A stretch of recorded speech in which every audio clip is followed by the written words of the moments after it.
There was a time in my life when I laughed at ghost stories. Back when I thought fear was just something people made up when they were bored. Yeah, I miss that version of me.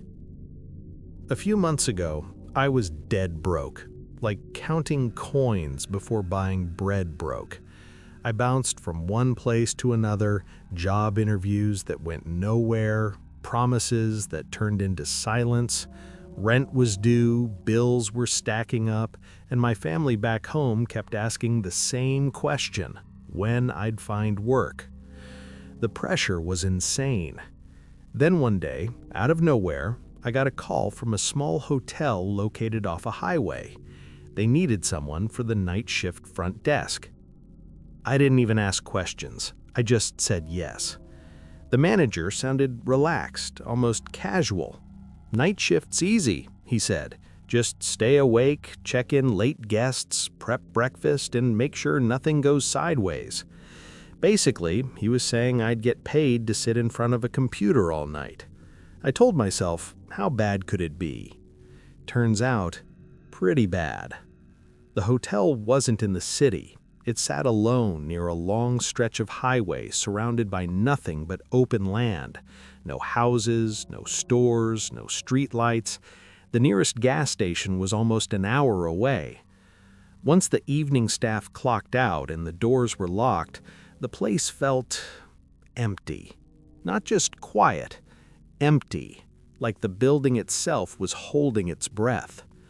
The lobby stayed lit, sure, but outside those glass doors, total darkness. The kind that feels thick, like it's pressing against the windows. I worked alone. No coworkers, no security, just me. That's the part people don't talk about. Being alone at night messes with your head. Time stretches weirdly. Every sound feels louder. Every shadow feels suspicious. Sometimes I'd catch myself staring at my own reflection in the glass, half expecting it to move on its own. Some nights were normal. Around 3 or 4 a.m., a tired family would check in, kids half asleep, parents running on caffeine and stress. I'd force a polite smile, hand them their keys, and once they disappeared down the hallway, it was just me again. Waiting. Waiting for sunrise. Waiting for my shift to end. There's no real way to distract yourself when your own thoughts start creeping you out. Even scrolling on your phone doesn't help. Your brain keeps drifting back to the darkness around you. After my first few nights, something weird started happening. I'd get sudden chills, goosebumps for no reason. That awful feeling like someone was staring at me, but every time I looked up, there was nothing there. Let me explain the layout of the hotel because it matters. Right in front was the main entrance, a big glass door with a bell outside for late check-ins. Inside the lobby was a small seating area with an old couch, a coffee table, and a pile of outdated magazines. To the left was the breakfast area. To the right was a door leading to the indoor pool section. That pool area was my least favorite place in the entire building. The lighting was awful, only a few weak bulbs in the corners. The light barely reached the walls, and beyond that, just shadows, deep ones. I hated walking past it. On my second or third night, exhaustion finally caught up with me. My eyes were burning, my head felt heavy. I told myself I'd just rest my eyes for a second. Big mistake. The bell rang. Loud, sharp. I jolted awake, heart pounding like crazy. I grabbed the keys and rushed to the door, already panicking that I'd messed up on my new job. I unlocked the door and looked outside. No one. I stepped closer to the glass, scanned the parking lot. Empty. No cars. No footsteps, no movement. I figured maybe someone rang it and left. Still, I felt stupid for falling asleep. I made myself a cup of extra strong coffee and promised I wouldn't sleep again. About 20 minutes later, the bell rang again. This time, I sprinted, unlocked the door instantly. Again, nothing. That's when a chill ran straight through me. This hotel was in the middle of nowhere. There were no kids playing pranks, no nearby houses, no reason for someone to ring the bell twice and vanish. The rest of the night stayed quiet, but I couldn't shake the uneasy feeling. Days passed. I got more comfortable with the job.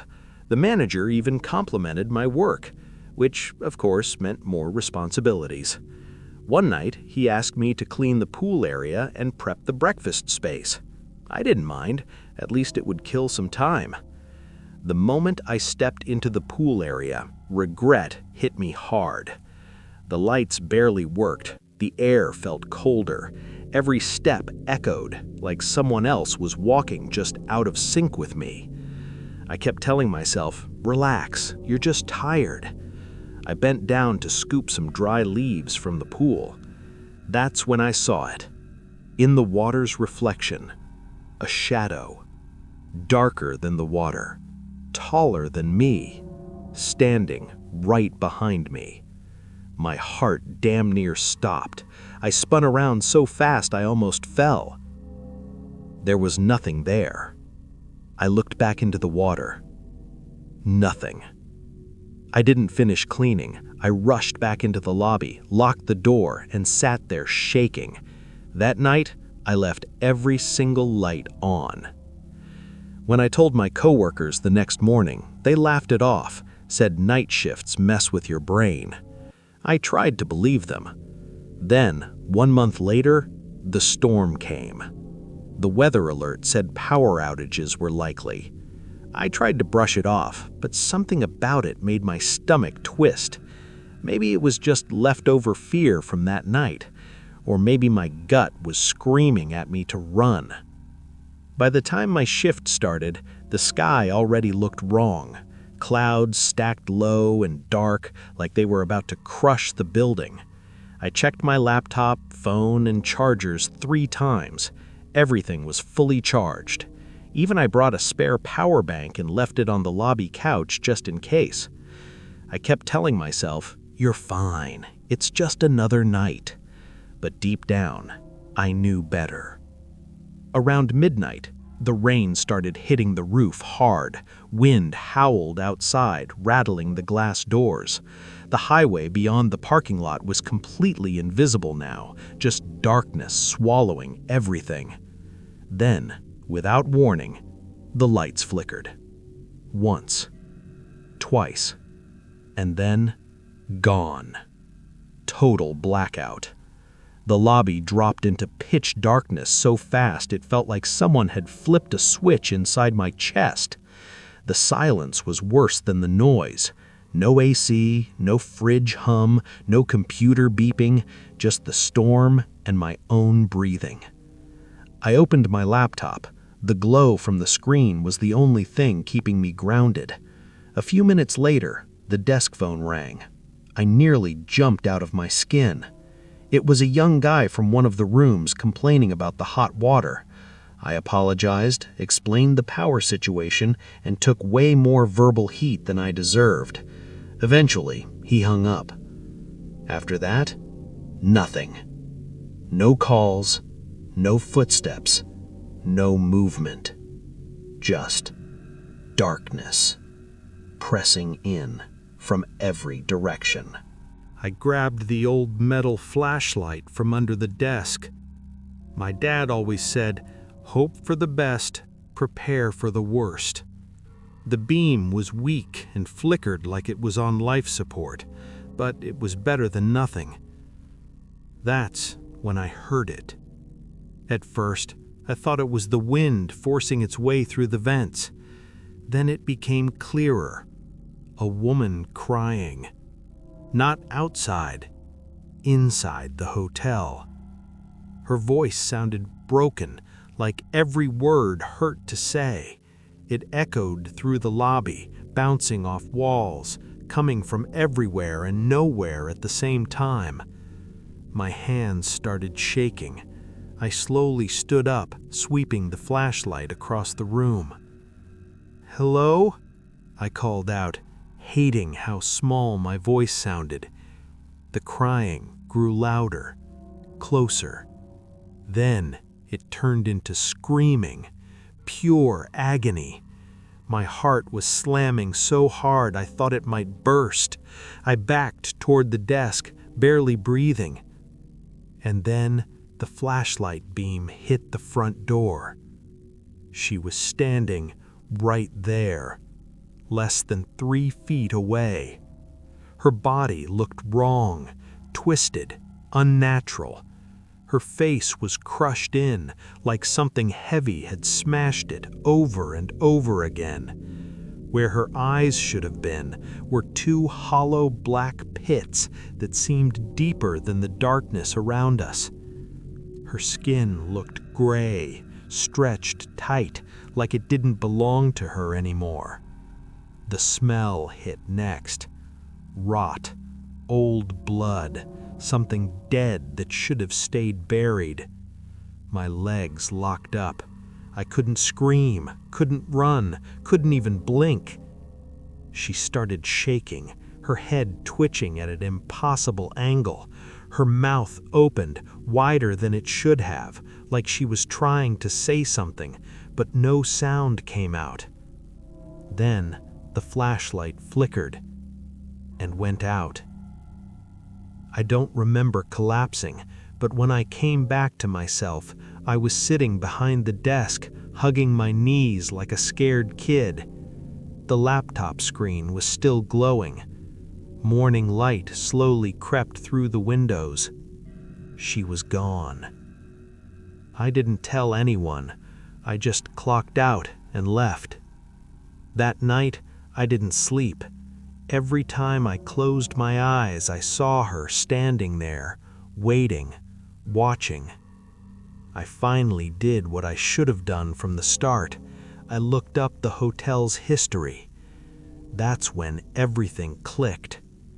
5 years ago, during a storm just like this one, a woman was found murdered in one of the rooms, brutally beaten, face destroyed.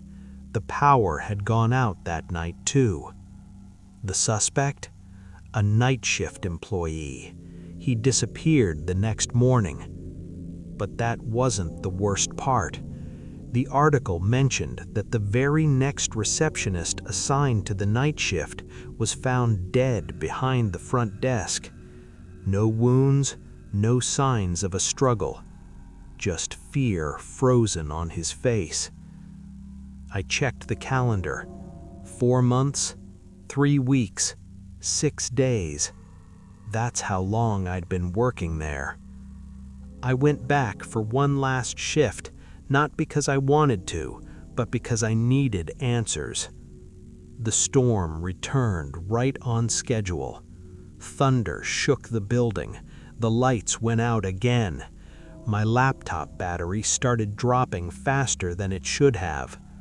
Low battery warning. I reached for the power bank on the couch and felt breath on my neck.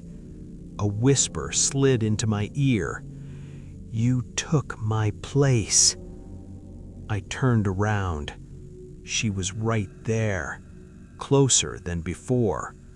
Her mouth moved, and this time I heard her. "He promised I'd be safe." Suddenly, memories flooded my head, images that weren't mine. A man, a room, anger, darkness, pain. She wasn't haunting the hotel. She was trapped, and every blackout gave her a chance to switch places. I ran. I don't remember how I got out. I don't remember the rain or the road. I just remember not stopping. The next morning, the news reported another death, a night shift receptionist, found behind the desk. They said it was me, but I'm not there anymore. And if you're watching this, listening to my story, and you work the night shift, pay attention when the lights go out, because some guests never check out. The job listing is still online. Night shift receptionist needed. Immediate joining. And trust me, she's still waiting.